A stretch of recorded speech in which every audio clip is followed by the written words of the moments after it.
Hello everyone. Last video में हम लोगों ने देखा था लोड बैलेंसर और उसके डिफरेंट राउटिंग टेक्निक्स पर। एक क्वेश्चन रह गया था पिछली वीडियो में कि अगर हमारे पास एक ही लोड बैलेंसर है जो डिफरेंट सर्वर्स को राउट करती है रिक्वेस्ट, अगर लोड बैलेंसर इटसेल्फ अगर फेल हो जाए तो फिर क्या होगा, क्योंकि वो तो सिंगल पॉइंट ऑफ फेल्यूर हो जाएगा। अगर वो फेल्यूर हुआ तो हमारी सिस्टम काम ही नहीं करेगी, क्योंकि वही एक लोड बैलेंसर है जो सारे रिक्वेस्ट को हैंडल करती थी और डिफरेंट डिफरेंट सर्वर्स पे राउट करती थी रिक्वेस्ट को। तो उसका तरीका है हम लोग के पास, कैसे हम लोग करेंगे। Different different types of methods है इसको ओवरकम करने के लिए। तो हमारी प्रॉब्लम क्या है, सिंगल पॉइंट ऑफ फेल्यूर। तो उसको हम लोग देखते हैं आज। तो उससे पहले हम लोग समझते हैं कि रिक्वेस्ट कैसे जाती है सर्वर पे। लेट से आप एक यूजर है जिसने ब्राउजर खोल कर रखा है और वो example.com को रिक्वेस्ट करता है, ब्राउजर एड्रेस बार में डालकर एंटर प्रेस करता है। तो सबसे पहले ब्राउजर को पता नहीं है कि example.com है क्या, उसको पता नहीं कि कहाँ पे जाना है। तो क्या करेगी, ब्राउजर डीएनएस सर्वर को रिक्वेस्ट करेगी कि मुझे बताओ कि example.com की आईपी एड्रेस क्या है। क्योंकि आईपी एड्रेस जैसे सब लोगों का घर का एड्रेस होता है या किसी प्लेस का एड्रेस होता है, तो पता चलने के बाद हम लोग उस जगह पे जा सकते हैं। उसी तरह आईपी एड्रेस भी इंटरनेट वर्ल्ड में काम करता है।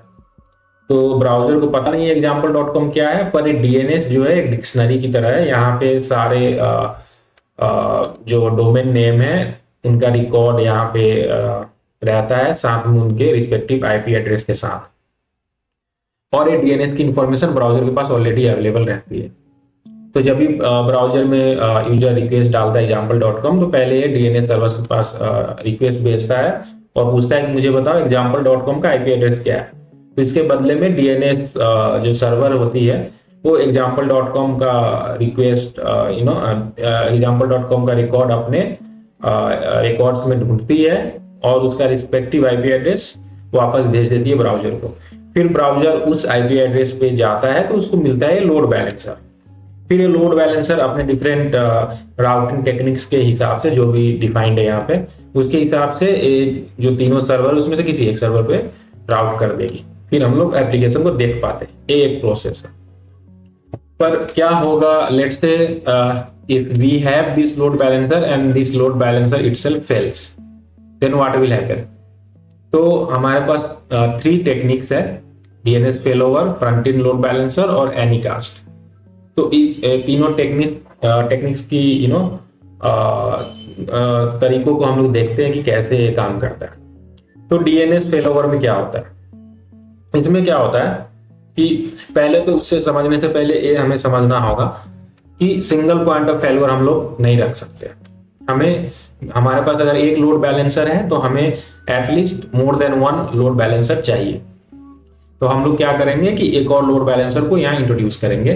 तो हमारे पास LB1 पहले से है और LB2 को इंट्रोड्यूस कर रहे हैं। ठीक है, दोनों का काम यही है। हमारे पास 3 ही सर्वर्स है, सर्वर 1, सर्वर 2, सर्वर 3। तो LB1 भी सर्वर 1, सर्वर 2, सर्वर 3 को ही राउट करेगी। LB2 भी सर्वर 1, सर्वर 2 और सर्वर 3 को ही राउट करेगी। बस फर्क इतना है कि अगर रिक्वेस्ट LB1 पे आई तो LB1 राउट करने का काम करेगी, अगर रिक्वेस्ट LB2 पे आई तो LB2 राउट करने का काम करेगी। बस इतना फर्क है। अब मान लीजिए कि लेट से LB1 फेल्स, अब ये काम ही नहीं कर रही है। तो अगर रिक्वेस्ट जाती है यूजर से यहाँ पे, लेट से LB1 की आईपी एड्रेस 1.1.1.1 है, तो अगर यहाँ पे आती है ये तो फेल है, तो फिर कोई डेड एंड हो जाएगा, कुछ काम ही नहीं करेगा। तो इस 2 लोड बैलेंसर्स के साथ साथ हम लोग एक हेल्थ चेक सर्विस भी बनाते हैं। उसका काम ये होता है कि पीरियोडिकली LB1 LB2 दोनों को हिट करता रहेगा और चेक करेगा कि स्टेटस इसका क्या है। LB1 डाउन है, अगर है तो डीएनएस रिकॉर्ड को अपडेट कर दो। एक एपीआई कॉल करो यहाँ पे डीएनएस वालों को और बोलो कि देखो example.com का जो 1.1.1.1 जो आईपी एड्रेस है उसको हटा दो, क्योंकि वो डाउन हो चुका है, और नया वाला आईपी एड्रेस डाल दो जो कि 2.2.2.2 है, वो काम कर रहा है। तो ये periodically health check service check करती रहती है दोनों लोड बैलेंसर्स को। अगर किसी एक का डाउन होता है तो जो रनिंग स्टेट में उसका आईपी एड्रेस को लेके अपडेट करवा देती है डीएनएस में। तो फिर क्या होगा, जब भी यूजर रिक्वेस्ट करेगा तो ये फिर ब्राउजर डीएनएस से पूछेगा कि भाई example.com का मुझे आईपी एड्रेस दो। सिंस हेल्थ चेक सर्विस पहले से चेक करके बता चुकी है कि LB1 फेल हो गया है, तो LB2 का आईपी एड्रेस अपडेट कर दो। तो अब जब भी यूजर रिक्वेस्ट करेगा तो ब्राउजर रिक्वेस्ट को फॉरवर्ड करेगा डीएनएस को, और डीएनएस अब instead of 1.1.1.1 it will send 2.2.2.2, और ये लोड बैलेंसर रन हो रही है तो ये काम करेगा। तो ऐसे प्रोसेस होती है। पर इसमें प्रॉब्लम क्या है, ये सिंपल है और बहुत सस्ता भी होता है। इसमें हम अपनी हेल्थ सर्विस भी बना सकते हैं जो पीरियोडिकली चेक करेगा और एपीआई की मदद से डीएनएस रिकॉर्ड को अपडेट कर देगा। लेकिन हम लोग चाहे तो डीएनएस प्रोवाइडर जो होती है उनका भी अपने हेल्थ चेक सर्विसेज होते हैं, वो भी यूज कर सकते हैं, जो कि उनका मैनेज्ड खुद का होता है। तो इसमें कोई लफड़ा नहीं होता है। हम लोग उसको सेटअप कर सकते हैं, कॉन्फ़िगर कर सकते हैं और ऑटोमेटिकली वो अपडेट होता रहेगा। लेकिन इसमें मेन प्रॉब्लम ये है कि ये इंस्टेंट अपडेट नहीं होता है। मान लीजिए LB1 फेल हो गया, तो हम लोगों ने हेल्थ सर्विस की मदद से डीएनएस को बोल दिया कि आप अपने रिकॉर्ड को अपडेट कर दो example.com का। अब आईपी एड्रेस 1.1.1.1 नहीं रहा, अब 2.2.2.2 होगा। तो ये तो अपडेट तो कर देगा, लेकिन क्या होता है कि ब्राउजर या बहुत सारे नेटवर्क लेयर्स में बहुत जगह एक कैशिंग होती है आईपी एड्रेस की, डोमेन की जो मैपिंग है उसकी कैशिंग होती है। तो इसमें क्या होगा कि जैसे ब्राउजर ने फर्स्ट टाइम रिक्वेस्ट भेजा, उस समय LB1 लोड बैलेंसर 1 चल रहा था, तो 1.1.1 डीएनएस ने भेजा था इसको, तो इसने अपने ब्राउजर में कैश कर लिया। तो उस समय गया, उस समय चल रहा था। मान लीजिए अब फेल हो गया, अब हेल्थ चेक सर्विस ने इसको अपडेट कर दिया डीएनएस रिकॉर्ड को, अब ये 2.2.2.2 है। पर जब अब ब्राउजर में कोई यूजर रिक्वेस्ट कर रहा है तो ये अब डीएनएस को कॉल भेजेगा ही नहीं, क्योंकि इसको पहले ही से पता है कि इसका तो 1.1.1.1 है, तो मैं डायरेक्ट इसको कॉल कर दूंगा क्योंकि इसको पहले से पता है। तो ये सिंस ये कैश्ड है, ये 1.1.1 को ही कॉल करेगा, और ये तो डेड एंड है तो ये काम नहीं करेगा, तो इंस्टेंट नहीं होता। फिर इसकी कैसे एक्सपायर होगी, फिर ये जब कैसे एक्सपायर होगी तब जब यूजर दोबारा रिक्वेस्ट करेगा तो फिर ये डीएनएस पे कॉल जाएगी, तब डीएनएस इसको नया वाला देगा। मीनवाइल ये काम नहीं करेगा, हमेशा इसी पे रिक्वेस्ट जाएगा। तो ये इसकी ड्रॉबैक है। तो इसको सॉल्व करने के लिए हम लोगों ने ट्राई किया फ्रंट इन लोड बैलेंसर। ये फ्रंट इन नाम पे मत जाइए, फ्रंट इन में नहीं है, बैक इन में ही है। बस हम लोग फ्रंट इन इसलिए बोल रहे हैं क्योंकि हम लोग जो लोड बैलेंसर हम लोगों के पास है LB1 LB2, इसके फ्रंट में एक और लोड बैलेंसर को हम लोग रख रहे हैं। तो इसमें क्या होता है कि ये जो फ्रंट इन LB है, ये LB1 और LB2 जो दो लोड बैलेंसर्स हैं उसका इंफॉर्मेशन अपने पास रखेगी और उसका हेल्थ चेक करती रहेगी ऑटोमेटिकली, पीरियोडिकली कुछ टाइम पे। और जब भी देखेगी कि एक डाउन हो गया तो उसको अपने रिकॉर्ड से हटा देगी। जब भी यूजर रिक्वेस्ट करेगा तो डीएनएस में सिर्फ इसी का रहेगा रिकॉर्ड, इसी की आईपी एड्रेस रहेगी फ्रंट एंड LB की, तो हमेशा इसी पे कॉल आएगा। और सिंस ए चेक कर रहा है कि किस लोड बैलेंसर पे कॉल जाएगी, तो अगर ये डाउन इसको हटा देगा तो इसको डायरेक्ट इंस्टेंटली भेज देगा। तो इसमें टाइमिंग की प्रॉब्लम नहीं है। इसमें प्रॉब्लम ये है कि जो फ्रंट एंड LB है, ये भी तो एक सिंगल पॉइंट ऑफ फेल्यूर है। अगर एक इस दोनों में से कोई फेल हो या ना हो, अगर यही फेल हो गया तो फिर तो वही प्रॉब्लम हो जाएगी। तो अगर हम लोग इसको लोड बैलेंसर के ऊपर लोड बैलेंसर, उसके ऊपर लोड बैलेंसर लगाते हैं, कितना भी लगा दे, कोई भी एक फेल हुआ तो सारी सिस्टम ठप पड़ जाएगी। तो फिर इस प्रोसेस को भी हम लोग यूज नहीं कर सकते, ये भी रिलायबल नहीं है क्योंकि ये भी सिंगल पॉइंट ऑफ फेल्यूर है। तो फिर हमारे पास एक और आया जिसको बोलते हैं हम लोग Anycast.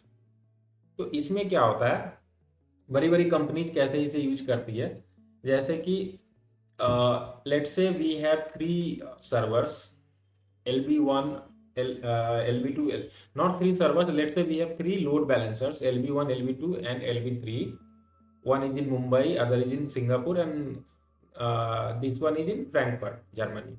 Okay, now each of the load balancer out to one of these servers. Okay, अब इस सारे जो लोड बैलेंसर है LV1 LV2 LV3, इस सारे लोड बैलेंसर्स का आईपी हम लोग एक ही एडवर्टाइज करते हैं जो कि ए है, सेम आईपी।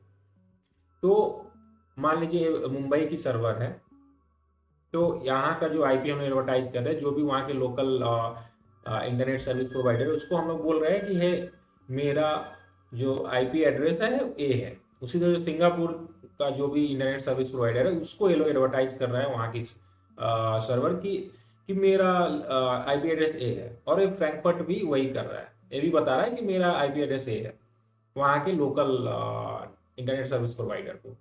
तो इसमें क्या होता है कि अगर मुंबई से मैं कॉल कर रहा हूँ, तो सिंस डिफरेंट राउट्स है सर्वर पर जाने के, या तो LV1 से जा सकते हैं, या LV2 से जा सकते हैं, या LV3 से जा सकते हैं, क्योंकि सारे का आईपी एड्रेस सेम है। तो डिफरेंट राउट्स है, तो इसमें जो नियरेस्ट राउट है उसको ये लोग सिलेक्ट कर लेती है, क्योंकि वो इंटरनेट सर्विस प्रोवाइडर को ऑलरेडी इन लोगों ने एडवर्टाइज कर दिया कि हमारी आईपी एड्रेस ये है। तो जो हमारी लोकल जो मुंबई में जो इंटरनेट सर्विस प्रोवाइडर लेट से जियो और एयरटेल, तो उनको पता है कि हमें LV1 पे जाना है, ठीक है। लेकिन समहाउ लेट से LV1 फेल्स, ठीक है, तो फिर क्या होगा? तो अब ये इस पे कैसे जाएगा? तो उसमें क्या होता है कि ये जो हर नेटवर्क सर्विस प्रोवाइडर की अपनी ऑटोनोमस सिस्टम्स होती है, वो एक दूसरे से कम्युनिकेट करती है over this BGP protocol. This is called border gateway protocol. इसमें क्या होता है कि हमारा नियरेस्ट हॉप ए है, क्योंकि ये हमारे लोकल नेटवर्क सर्विस प्रोवाइडर को बोल रही है कि अगर यहाँ पे आना है तो आप इस आईपी एड्रेस से आ सकते, लेकिन ये फेल हो गया। तो फिर ये जो एयरटेल जियो या जो भी इंटरनेट सर्विस प्रोवाइडर है, ये भी एक दूसरे से बात करते हैं अपने ऑटोनोमस सिस्टम्स की मदद से, राउटर्स की मदद से। तो जब ये फेल है तो इनको ये राउट नहीं मिलेगा, तो डिफरेंट राउट खोजने की कोशिश करेंगे। तो उनको फिर जब दूसरे जो सिंगापुर की जो इंटरनेट सर्विस प्रोवाइडर है उनसे पता चलेगा कि यहाँ पहुंचने का एक और राउट है जो कि नियरेस्ट है, तो फिर मुंबई का अगर नहीं चल रहा है तो फिर वो सिंगापुर को कनेक्ट करेगा, क्योंकि आईपी एड्रेस सेम ही है, बस राउट्स डिफरेंट है। तो इसमें मतलब इस एनालॉजी की तरह समझ सकते हैं कि हम लोग कहीं पे जा रहे हैं लोकेशन ए पे, और वहां पे जाने के तीन रास्ते हैं। लोकेशन ए पे जाने के तीन रास्ते हैं, लेट से 1 2 3। अगर 1 वाला फेल हो गया, तो अगर हम लोग गूगल मैप की मदद से जा रहे हैं, तो अगर आगे रोड क्लोजर है या कुछ भी प्रॉब्लम है, गूगल मैप हमें अल्टरनेटिव रास्ता दिखाएगा कि आप 2 पर जाइए या 3 पे जाइए। तो उसी तरह इसमें अल्टरनेटिव राउट्स है वहां तक पहुंचने के। अगर ये फेल हुआ तो दूसरे अल्टरनेटिव राउट्स ये इनको मिल जाएगा दूसरे नेटवर्क सर्विस प्रोवाइडर्स की मदद से, तो फिर वो इसको कनेक्ट कर लेंगे। तो इसमें क्या होता है, बड़ी बड़ी कंपनी जैसे क्लाउडफ्लेयर, नेटफ्लिक्स इसको यूज करती है। इसमें क्या होता है कि एनीकास्ट की मदद से सेम आईपी को ब्रॉडकास्ट करते हैं डिफरेंट डिफरेंट सर्वर्स के लिए, और जो लोकल नेटवर्क सर्विस प्रोवाइडर्स होती है वो उनको पता होता है, क्योंकि ये लोग एडवर्टाइज कर रहे हैं कि हमारी सर्वर यहाँ पे है, अगर आपको example.com पे जाना है तो आप इस आईपी पे आइए, यहाँ पे हम लोग हैं, ठीक है। तो यहाँ पे ये लोग आती है। लेकिन अगर ये फेल हो गया तो फिर जो लोकल नेटवर्क सर्विस प्रोवाइडर है, different different network service provider जो वहाँ की लोकल है जैसे सिंगापुर की, उनसे भी बात करते रहते over BGP protocol using autonomous systems. और उसमें क्या होता है कि इन लोगों को अगर ये फेल है तो दूसरी अल्टरनेटिव राउट्स मिल जाती है और वहाँ पे कनेक्ट कर लेते हैं। तो ये बहुत ही फास्टर होता है, बहुत ही क्विक होता है, इसको मैनेज करने की ज़्यादा ज़रूरत नहीं होती, इसलिए बड़ी बड़ी कंपनी इसे यूज करती है। ठीक है, अगले वीडियो में हम लोग देखेंगे अगले टॉपिक को। Thank you, have a nice day.